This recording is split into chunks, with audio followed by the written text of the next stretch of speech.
Another update to Darkest Dungeon 2 just dropped, and it's titled Redemption Road. It seems like only yesterday we were talking about the addition of the Vestal, but here we are with a massive reimagining of one of the core systems of Darkest Dungeon 2, the driving minigame, as well as an overhaul of many of the systems of the game.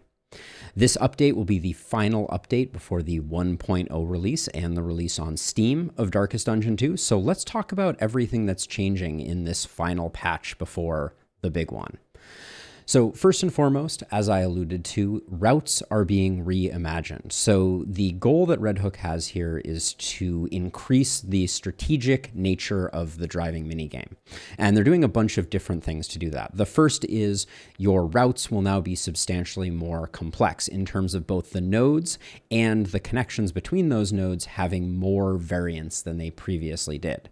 Additionally, though, the Stagecoach is also going to have some resources associated with it, specifically armor and wheels. And in a very Oregon Trail-esque twist, running out of either of these is going to cause a bad time. Nextly, moving more in that strategic direction, the Stagecoach controls have been reimagined so that it is harder to make a navigation error. So each time you reach a junction, you'll have the ability to lock in the direction that you want to go rather than accidentally making a wrong turn. That's a very welcome change.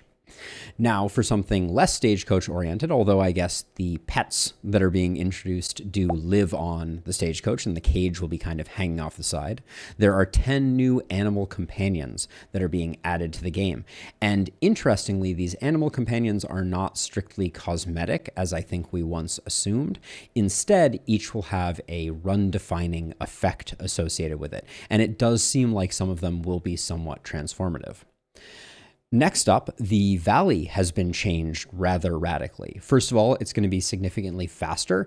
There's not going to be a hoarder or an assistance encounter, so you'll get into the game significantly more quickly. That is a welcome change. And perhaps most importantly, the Altar of Hope's location has been changed to be at the very beginning before character select. This means as you unlock paths, you will immediately be able to use those paths rather than having to wait until the next run, which was a little bit clunky. More overview. Loathing 2.0. This is a massive change to the loathing system.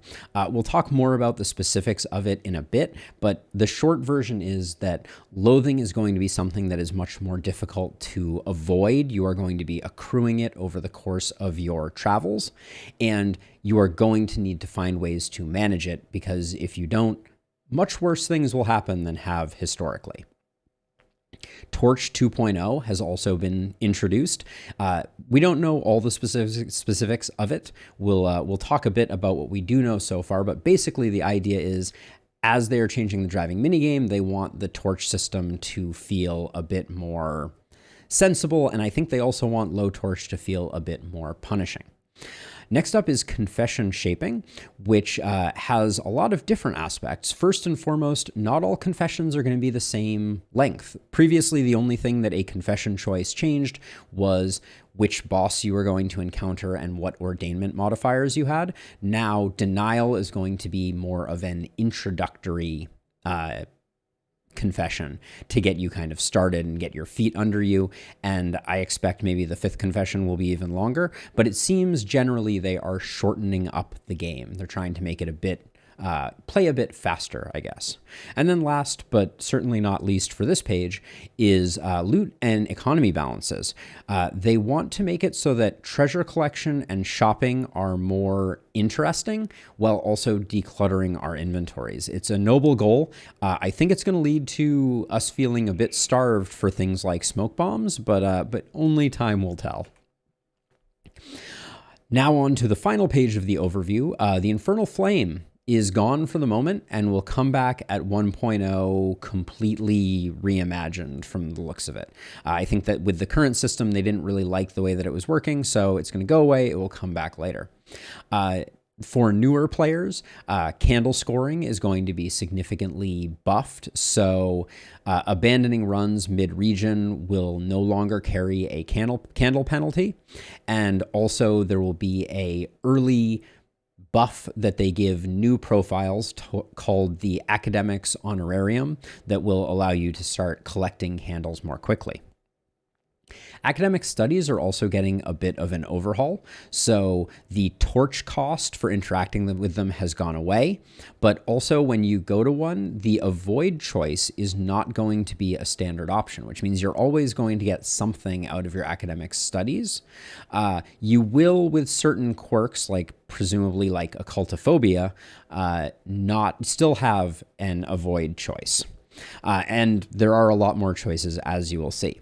But now let's go through each of these main headlining features, and then we'll get into the nitty-gritty of things.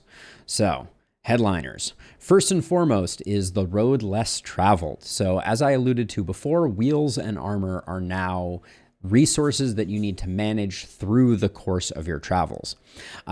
Each of these are going to give you different buffs and debuffs depending. They do not recharge on their own, and it will cost money at the inn at the Wainwright to replenish your supply of these. At the moment, it costs baubles, but they said there was a previous version where it cost relics, and it does seem like they're a little intentionally ambiguous.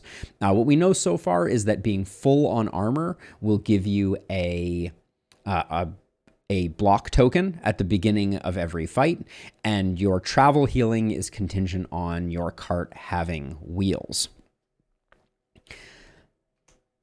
So the next piece of the road overhaul are the route changes. So across the journey, they want roads to now generate with one of 5 types associated with them rather than fight or no fight. And as you can see here, the icons for each of them. So you have safe roads that are apparently the rarest of the road types. You have rough patches, which are going to lose you a wheel, hazard patches that are going to lose you an armor, combat, which are going to give you the standard combat option that you have now, but without a time limit associated with it. So the 5-turn time limit that was often quite awkward and not particularly enjoyable and didn't make a lot of sense from a story perspective is now gone. And then last but not least, you have Oblivion's Tear, which is the Inkfire Wall that increases loathing by 1. So sometimes you might be like, well, I really need to go to the hospital, but there is an Oblivion's Tear between me and it. Is it worth picking up the loathing in order to purge a particular quirk or remove a disease? What this looks like in practice is this right here. This is from the devs live stream. If you are curious about seeing this in action, obviously I will be playing it very soon, and lots of other streamers are playing it currently, but the devs also did a live stream where they previewed this before they released the patch. But you can see here that you have red combat icons, blue Oblivion's Tears, you have one rough patch down there in the center, and you don't actually see the armor breakage one here, but it is around. The devs did not see a single armor break in the first region, I believe. So what happens when you run out of these resources? The short answer is you need to do an urgent repair. And doing an urgent repair means that you are set upon by pillagers. Depending on if you have run out of armor or you have run out of wheels, there will be some type of ambush that occurs. If you're out of armor, you'll have vulnerable tokens. And if you're out of wheels, I don't remember exactly what happens. But maybe you get a stress type of thing. I don't remember exactly, but the biggest piece of the urgent repair is that you will lose 1 random hero action per turn because that hero is going to be repairing the wagon. And that means that it's essentially 3 versus pillagers, and with some bad RNG, you could end up losing heals when you absolutely need them or things like that. So I think that these urgent repairs are going to be complex to navigate, and ideally you're going to want to avoid them if you can. I also presume that the urgent repair is not going to result in any loot, so there's not going to be an incentive for doing them. So on to Stagecoach controls. As I mentioned, they are trying to make this a little more deterministic. So this is going to be a strategic experience in which you press W or up arrow to start going. And then each time you reach an intersection, your cart will automatically come to a stop, and you'll be presented with the number of options for the number of directions you can go. Much like locking in a mastery, you will click and hold, it will fill out the diamond, and then the cart will travel off in that direction. Interestingly, you can also lock in that decision before you arrive at the junction, and then your cart will not stop and it will continue zipping on through. Apparently, also, there's been some updates to the code that generates these regions and the webs that we traverse that makes it so that now the nodes can be a little closer together, which may speed up the game a bit. So that's it for the Stagecoach for the moment, and now we need to talk about pets. And aren't they adorable? So here are all 10 of the new pets that are going to be added to the game, kind of scattered across the screen. There are also 5 cages that you can put them in, and the cages will hang on the exterior of the cart. The cages don't appear to be transparent, so you won't see the actual pet inside of the cage, but you'll know it's there in your heart, presumably. What's really interesting, though, is that pets seem to be a part of a larger plan to create strategic builds within the Stagecoach. And we'll talk more about that when we get to the ways that they've modified a lot of Stagecoach items. But the short version is that there's more synergy between Stagecoach items, and then those synergies seem to also parallel in pets. And we have one example in the Unnatural Owl that provides a 5% debuff chance per Tinkerer's gear equipped. And the Tinkerer's gear includes the Explosives Magazine, the Blueprints Tube, the Assay Gear, the Tinker's Bench, and the Trapmaster's Kit. That means that if your cart is completely decked out with Tinkerer's gear, you have 4 of them equipped, you would be getting 20% debuff chance on all of your heroes. Interestingly, they also take the time to make a note here and say that the final 4 pets have powerful combat attacks or combat effects. So we don't know exactly what that means quite yet, but when I play on Wednesday, we will certainly be unlocking some pets and giving them a go. So on to the Valley 2.0 refinements. The first thing to note here is that the altar is in place before the confession screen. I've already talked about the implications of that. It means that you'll be able to select heroes, give them memories before you go and proceed forward. One thing that is very interesting, and I don't remember if it's mentioned here, but you will be able to lock in a memory on a hero that completed a confession but did not have a memory equipped at the start, which is very cool. They also mention here that because the valley is significantly shorter, you'll go in, you will fight that initial fight, you will get to the inn, and then the inn will be your one-stop shop for all of the provisions and everything that you're going to get from the assistance node. Loathing. So the loathing system has been extensively reworked is a bit of an understatement. Basically, the short version is loathing comes from 2 places. It comes from the Oblivion's Tears that we talked about previously, which are those in-between node connections that are purple. But then also there will be void-touched locations. What that means is that certain nodes are also going to generate loathing. So the hospital that you really have to go to might potentially be corrupted by void. I don't know if there are limitations on what can be void-touched. We'll have to wait and see. But what happens now when you max out your loathing is no longer a horrific ambush by an exemplar. Instead, now each confession boss is going to get woken up and they're going to do something, a confession-specific attack on the party. They don't go into a lot of specifics on this, but I think they gave an example in the live stream that one of them was like a big stress hit.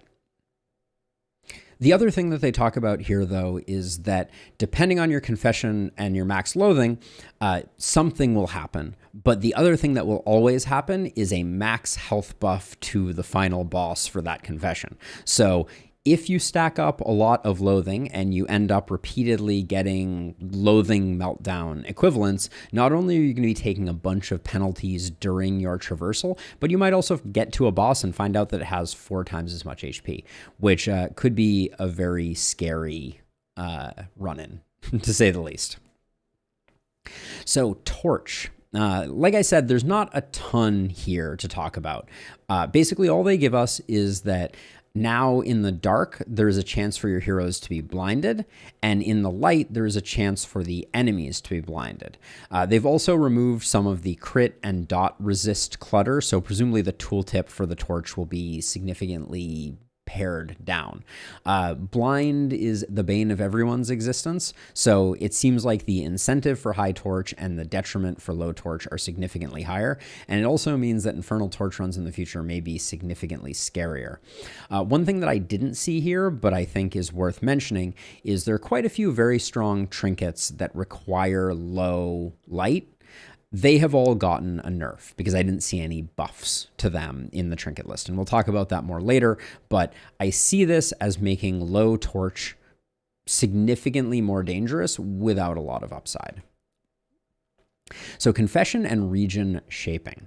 So basically the first thing that they tell us is that all of the confessions are going to be a little different in terms of length and complexity. We don't know exactly how much so, but denial is going to be shorter the first time you encounter it. It's only going to be 2 regions and then the brain, and it is always going to be sprawl and then tangle. And you will not need a trophy to enter the mountain, so you don't even need to do a boss fight. And they nerfed loathing accrual in denial, so it will be a little more forgiving. Resentment and obsession are going to remain the same that we are used to. It's going to be 3 regions, maybe a sluice, and the mountain, basically.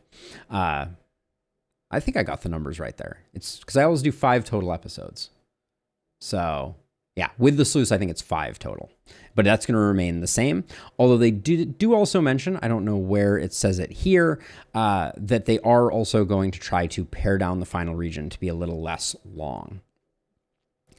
They're also going to vary the ordainment rates by confession. So you may have more ordained enemies in later confessions and less in denial.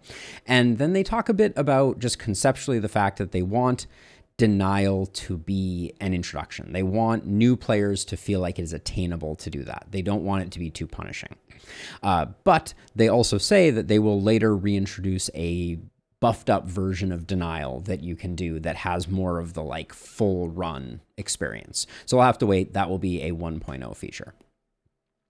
So loot and economy balancing, they're doing a lot of it, but the short version is that battle rewards are going to have a lot less stuff in them. You're not going to be getting combat items, in items, or stagecoach items from battle rewards. This is essentially a buff to the other places that you get that. The shop, the academics caches, the assistance encounters are all now more lucrative because you are getting things from them that you cannot otherwise get. The other kind of added benefit to this, which I think they're spinning a nerf as a benefit here, is that they are lessening the tedious inventory management, because I think they are doing that by giving us less of the stuff that we desperately need, like smoke bombs and healing salts. So big overhaul here. I think there's going to be a learning curve for all of us who have played for a long time, because I think assistance encounters are going to be a lot more alluring than they were historically. Key location and loot changes. So the field hospital has less stuff in the shop because it's mainly about quirks and diseases.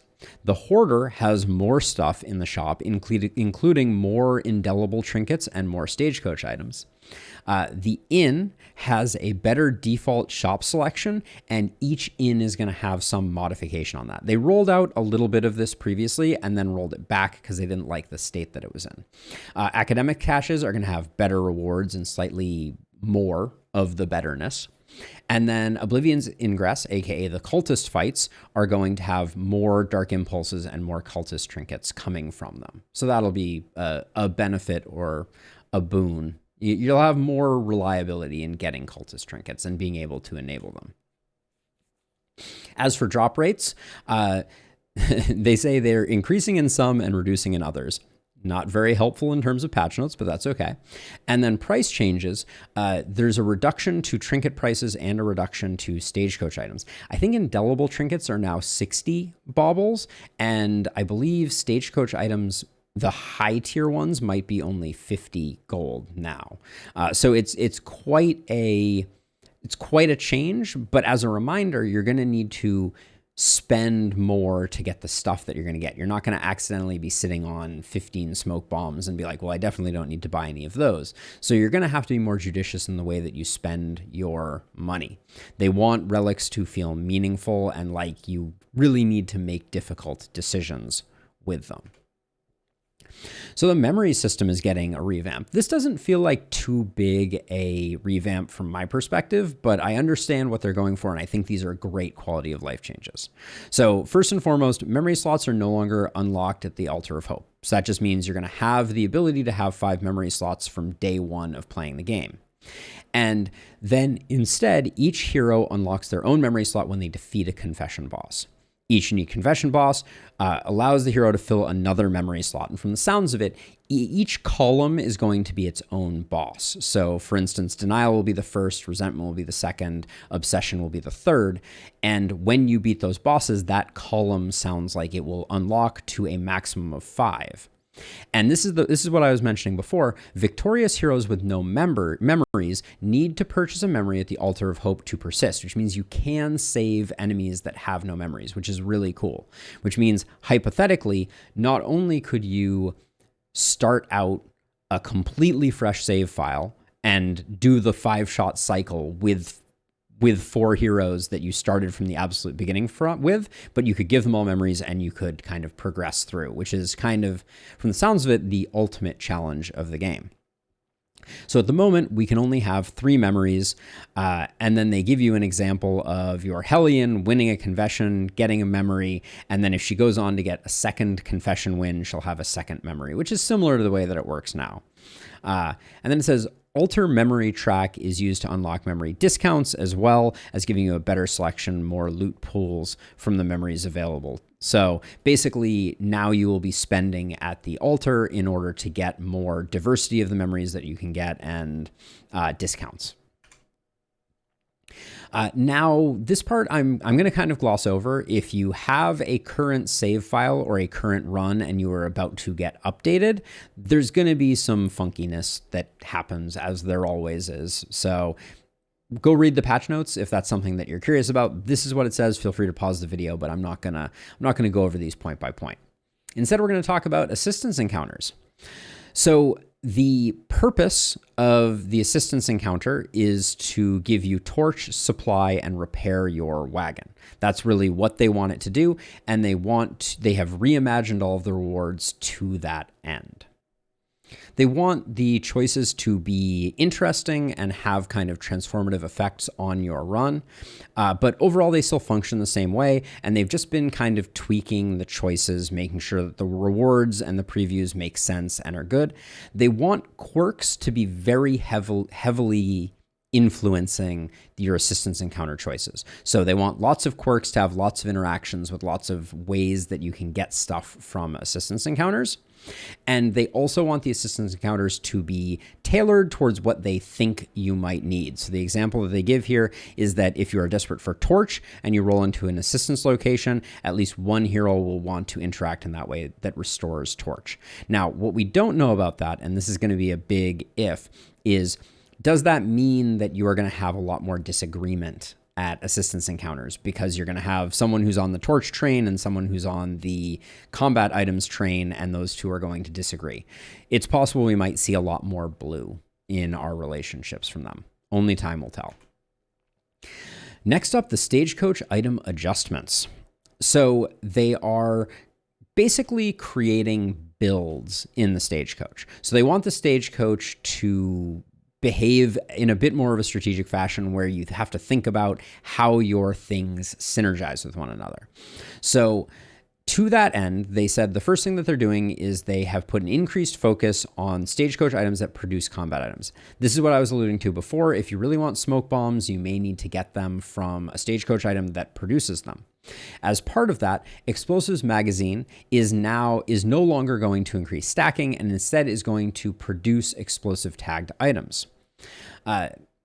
They are also increasing the stacking of Stagecoach items to align with the items produced. So what this means, the example that they give here, is that if there's an item that produces poultices and another that increases the stacking of them, they want those two to kind of like synergize well together. So they now have the capability to increase the stacking of an item tag and type rather than a specific item. So, for instance, increase the stacking of explosives.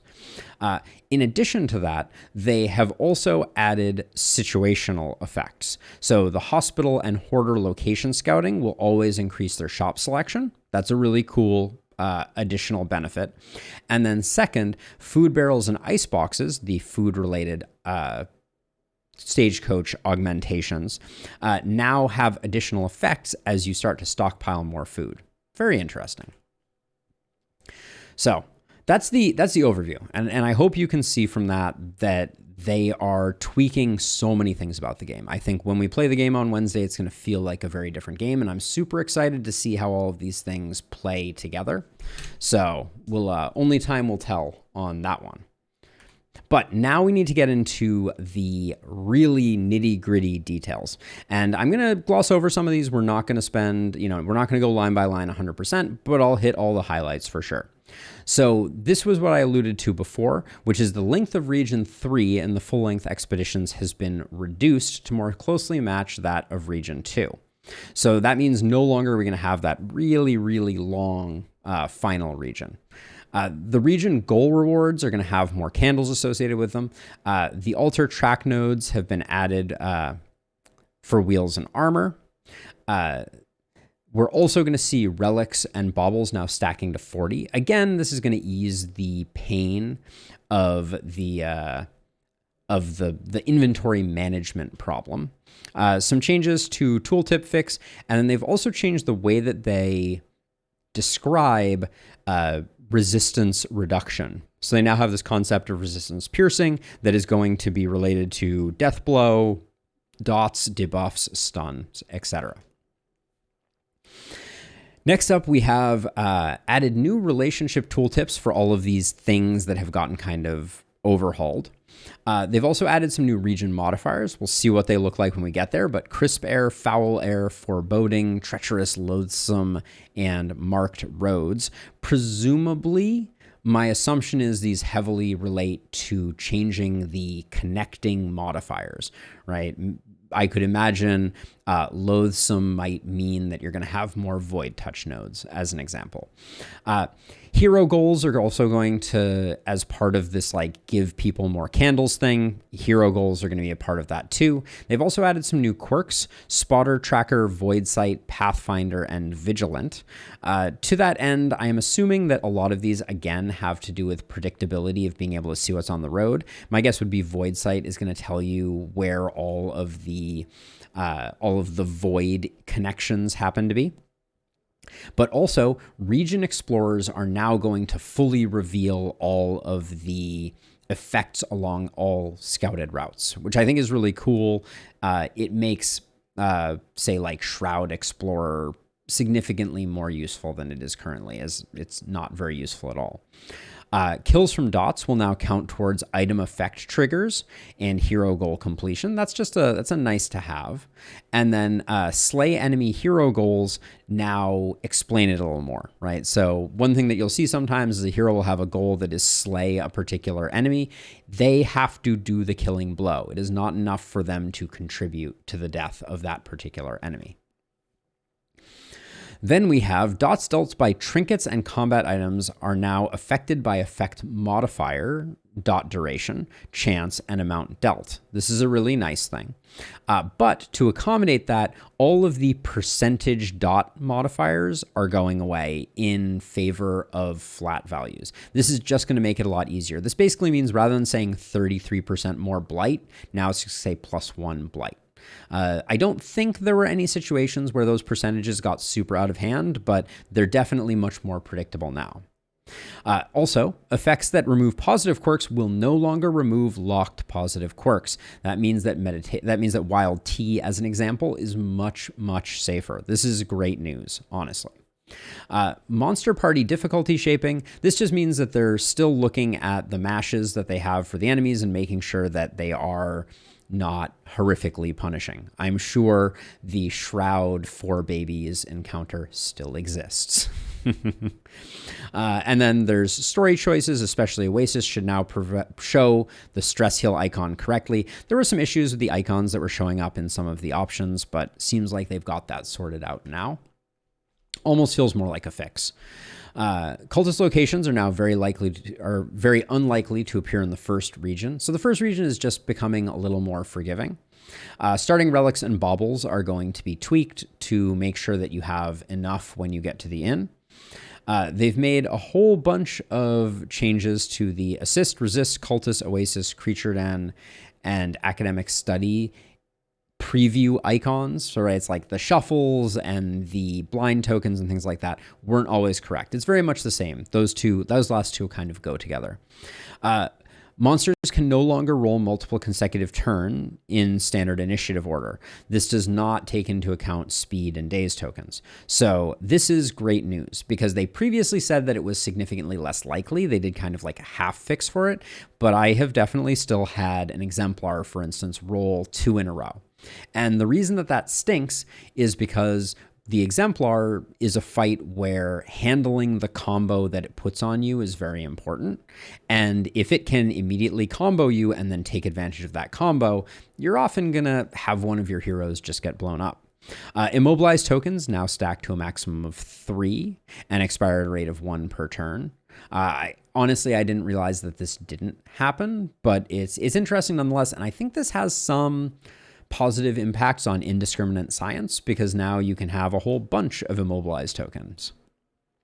And then the weak tokens applied by Death's Door can no longer be resisted.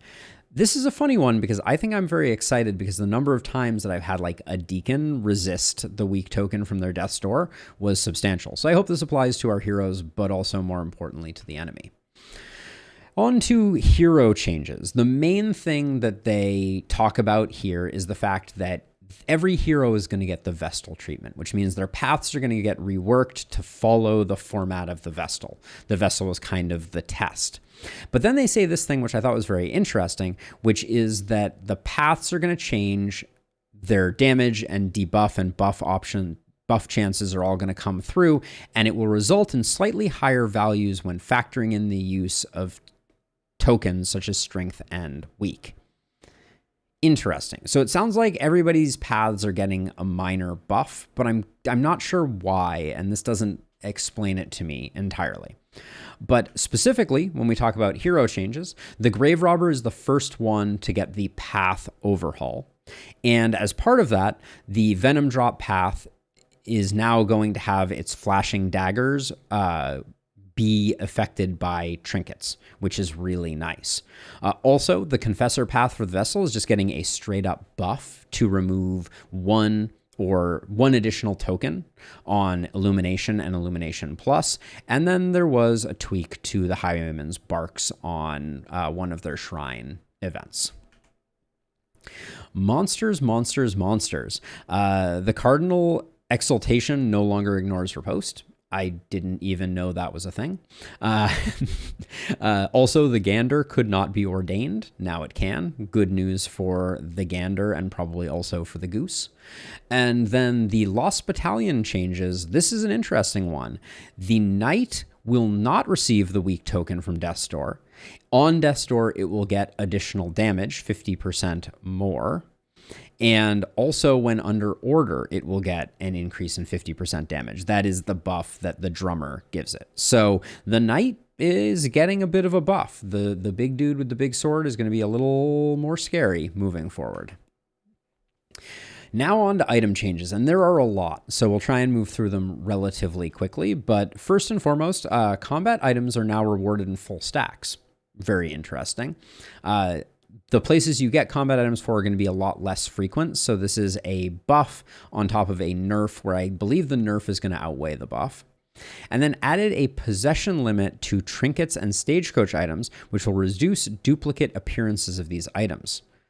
I am worried this means we're not going to have 4 indelible crit trinkets at the end of our runs anymore, which is a sad state of affairs. But it sounds like it's going to be harder to get duplicate trinkets and stagecoach items. We'll have to see how much. They do not say impossible, they just say reduce. So only time will tell.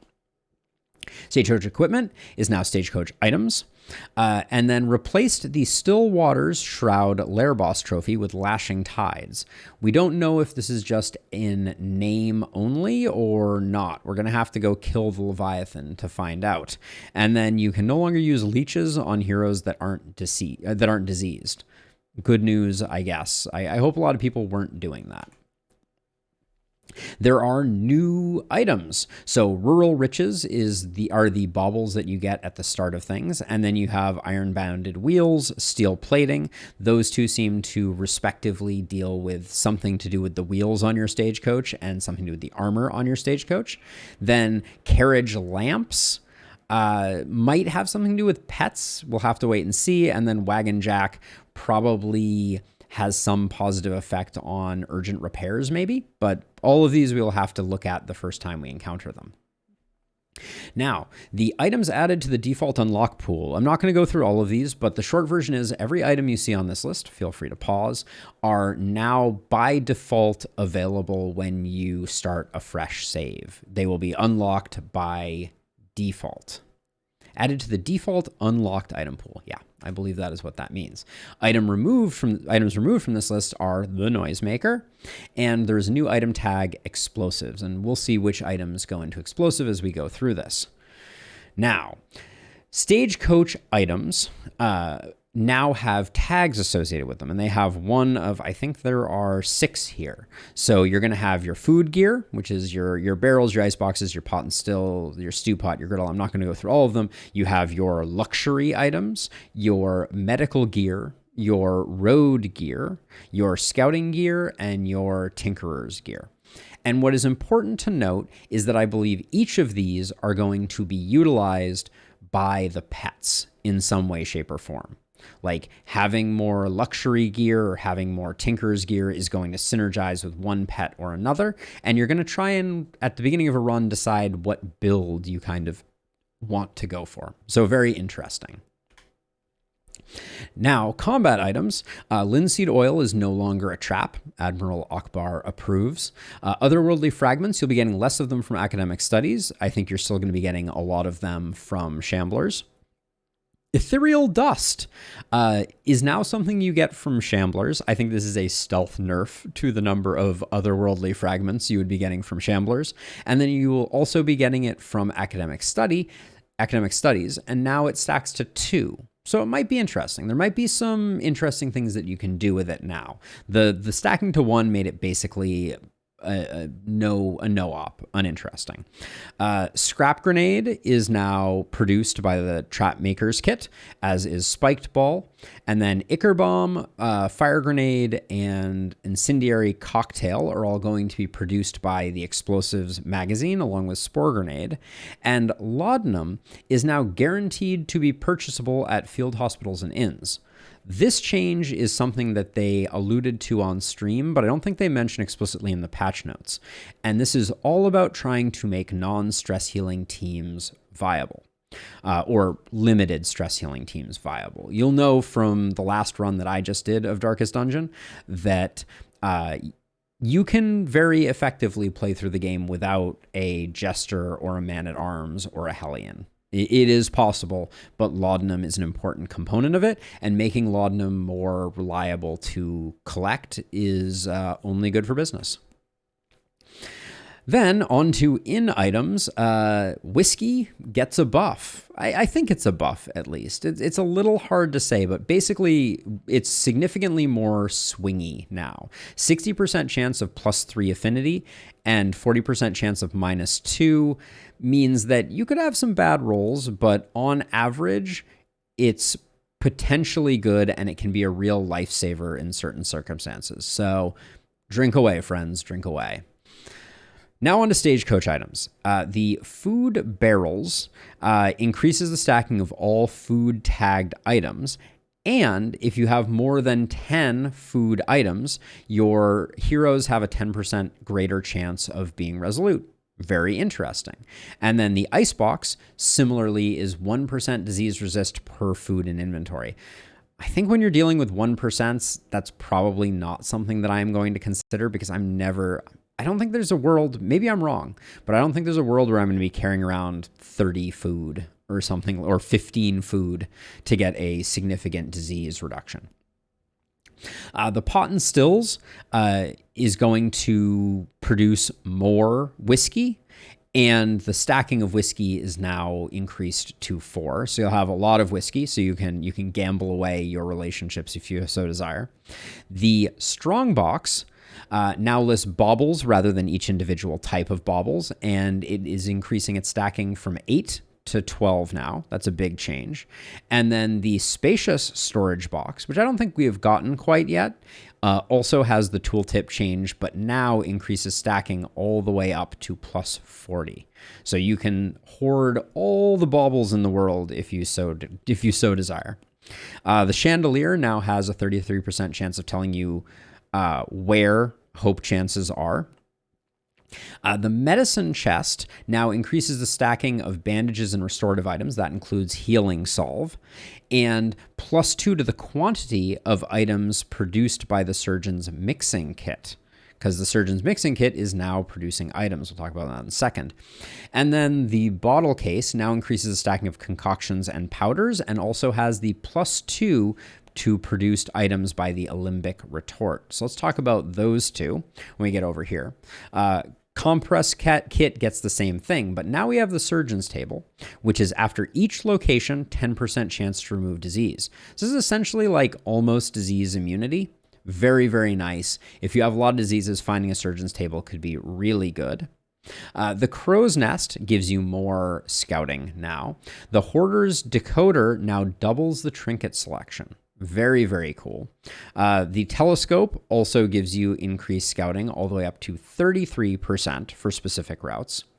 The academics map increases the chance of academic studies location scoutings by 100%. The surgeon's directory doubles the item selection at field hospitals. Very interesting. And then last but not least, we've already talked about the explosives magazine, which used to increase stacking and now increases stacking for explosives by 2 per stack and produces explosive items. Last page. Whew, so many changes to the Stagecoach items. Like I said, this is a real overhaul, but the blueprint tube is a 200% increase to the chance of looting Stagecoach items, and now plus 1 quantity of produced items from all Stagecoach items. Very interesting. Potentially very, very strong, depending on if you're producing things that you want. And then the Tinker's Bench is going to increase the stacking of contraptions, and the Trap Maker's Kit is going to increase the stacking of traps. So you're going to be able to stack things up a lot more, depending on which modifiers you go for your Stagecoach. Now on to trinket changes. There are none here that are particularly staggering. The change to Idle Thought is just a clarification. Strong Shackles previously gave you Immobilize. Now it gives you 2 Immobilize instead of 1, and the chance is slightly lower. Corrupted Bile Gland now guarantees the dot. Celebrated Chalice is now part of the default unlocked pool. Tinderbox gets a bit of a nerf. The burn applied is now from 2 to 1, and the chance is reduced to 33%. So they felt that the Tinderbox-esque items were a little too strong. The Fishmonger's Glove and the Poison Ring get the same treatment. So your bleed, your burn, and your blight modifiers at that like middle tier are now weaker. They were too strong for how common they were. Fisherman's Line also gets a nerf to its chance to apply bleed with a serrated item. And then Enlightened Element, chance to burn, was reduced to 25. So you can see across the board, they're trying to take trinkets that are providing dots or improving your dots down a notch. Charred Litany now is a plus 3 burn as opposed to 100% burn effect. I don't know where this is going to play out exactly, but it's interesting. And then the Severed Finger similarly is now plus 2 to bleed dealt and plus 1 to bleed received. Bloodied Branch, plus 2 bleed. Tormenting Locket, plus 2 bleed. These are all of the changes that we talked about previously, where they're just making everything flat modifiers. Early Experiments, plus 2 blight. His Rings, plus 2 blight. Knitted Blanket, plus 2 burn. On to fixes. We're in the home stretch now. Hero goals get a bit of a fix. Loot will now drop correctly, and Glimmer of Hopes will now trigger positive affinity ticks, I believe. They did used to, I think, or maybe they didn't used to and now they do. Hard to say which way that going goes. And then there are a few known issues where the tutorial is missing some images, and there's some issues with non-English language translations, and all the new strings are only in English, is basically the short version of it. So that is Redemption Road. I'm pretty excited, all things considered. I think it's going to be a really interesting patch that changes a lot of the more lackluster systems. I'm super interested in how pets plus Stagecoach changes all come together to make your builds feel a little more cohesive, right? Maybe you get a pet that increases HP based on how much food you're carrying. You also get the ice box, you get a few other things, and all of a sudden you have a very high HP, very disease resistant team. I think that's kind of the headlining feature. I think loathing is going to be a more interesting thing to manage moving forward. So you're really going to have to take a second to plan out the route that you are going to take. And I do think that it is going to make resistance encounters where you can't fight a little more punishing, but we'll have to wait and see. I think that managing and keeping loathing low is going to be hugely critical to the success of runs. But I also think it's interesting because there's the potential that you could also intentionally stack up as much HP as possible and be the first person to beat, let's say, resentment when it has over 1,000 HP or something like that. Who knows? But that's enough of me jabbering on. I'm very excited to see how all of these changes play out. Like I said, we'll be playing it this coming Wednesday at our regularly scheduled time. But in the meantime, happy Darkest Dungeoning. If this video was at all valuable to you, please consider hitting that like button or toss me a subscription if you want to get updated on all of the changes that come down the pipe in the future. I'll also be putting out more specific guides for Darkest Dungeon as we approach the 1.0 release. But for now, that's going to do it for me. Thank you again for hanging out and have a great rest of your day. Bye-bye.